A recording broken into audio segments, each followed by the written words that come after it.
The Count of Monte Cristo. Imagine being 19 years old, about to become a ship captain, engaged to the love of your life, and then getting thrown into prison for a crime you didn't commit. Not for a few weeks. For 14 years. That's the starting point of The Count of Monte Cristo, a story about betrayal, patience, revenge, and what happens when someone has both unlimited time to think, and eventually, unlimited money. Let's walk through it, because this book is big, dramatic, and surprisingly strategic. Chapter 1. A Promising Future. We begin with Edmond Dantès. He's young, capable, and well-liked. He works as a sailor in France and is about to be promoted to captain. He's also engaged to Mercedes, who genuinely loves him. In other words, things are going well. Which is exactly when everything falls apart. Three men grow jealous of Edmond: Danglars, who wanted the captain's position; Fernand, who secretly loves Mercedes; Caderousse, who goes along with things. They accuse Edmond of being a political traitor, basically claiming he's secretly supporting Napoleon. It's false. Completely. But the accusation works. Edmond is arrested on his wedding day.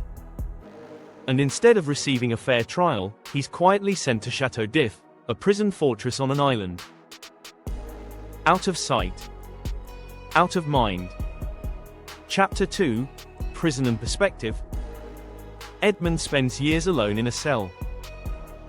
At first, he's confused. Then angry. Then hopeless. Eventually, he meets another prisoner, Abbé Faria.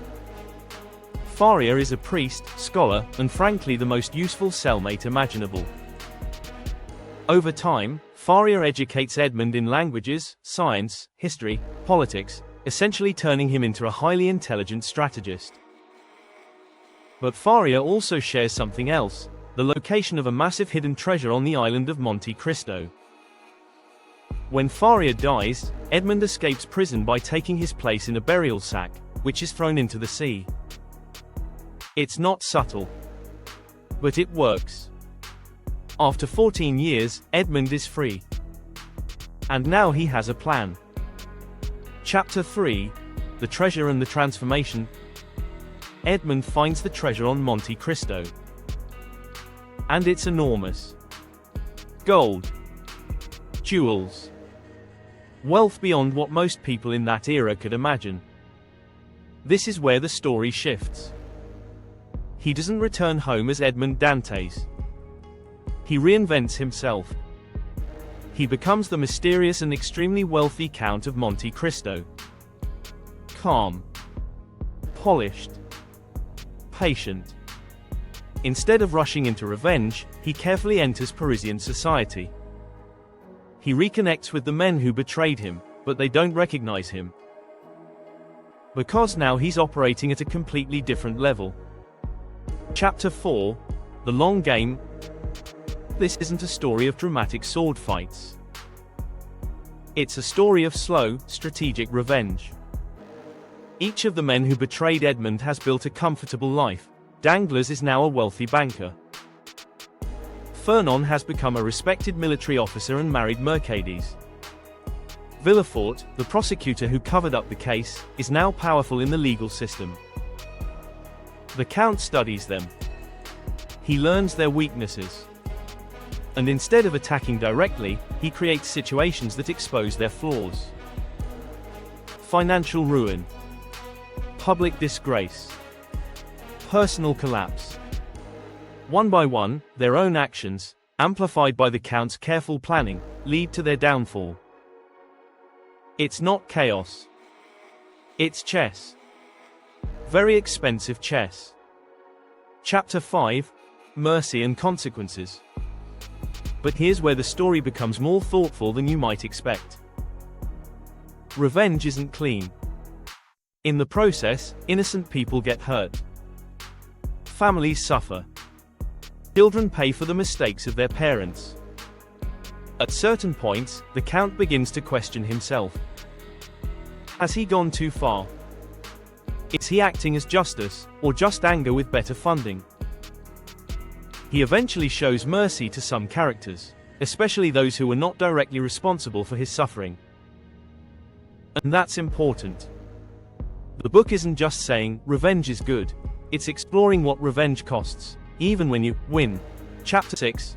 What happens in the end? By the end of the story, Danglars loses his fortune. Fernand's crimes are exposed, leading to tragedy. Villefort's family collapses under scandal and secrets. The Count achieves what he set out to do. But he doesn't simply celebrate. He recognizes that justice and vengeance are not the same thing. In the end, he leaves behind his identity as the Count and chooses to move forward rather than remain trapped in the past. Which is surprisingly restrained for someone who just executed one of literature's most detailed revenge plans. Themes. What this story is really about at its core, The Count of Monte Cristo is about betrayal, transformation, patience, power, justice versus revenge. Edmond doesn't just escape prison physically. He rebuilds himself intellectually and socially. But the book quietly asks, if your entire identity becomes revenge, what happens when it's over? It's not just an adventure novel. It's a study in how power changes people. If you're looking for a classic novel that mixes adventure with strategy and deeper moral questions, The Count of Monte Cristo holds up surprisingly well. It's not fast-paced in a modern sense. But it's precise. And sometimes, slow and precise is more interesting. If this summary helped, subscribe for more calm, clear breakdowns of classic books. This has been a mini Leviathan production. If you enjoyed it, check out our other videos. See you in the next one.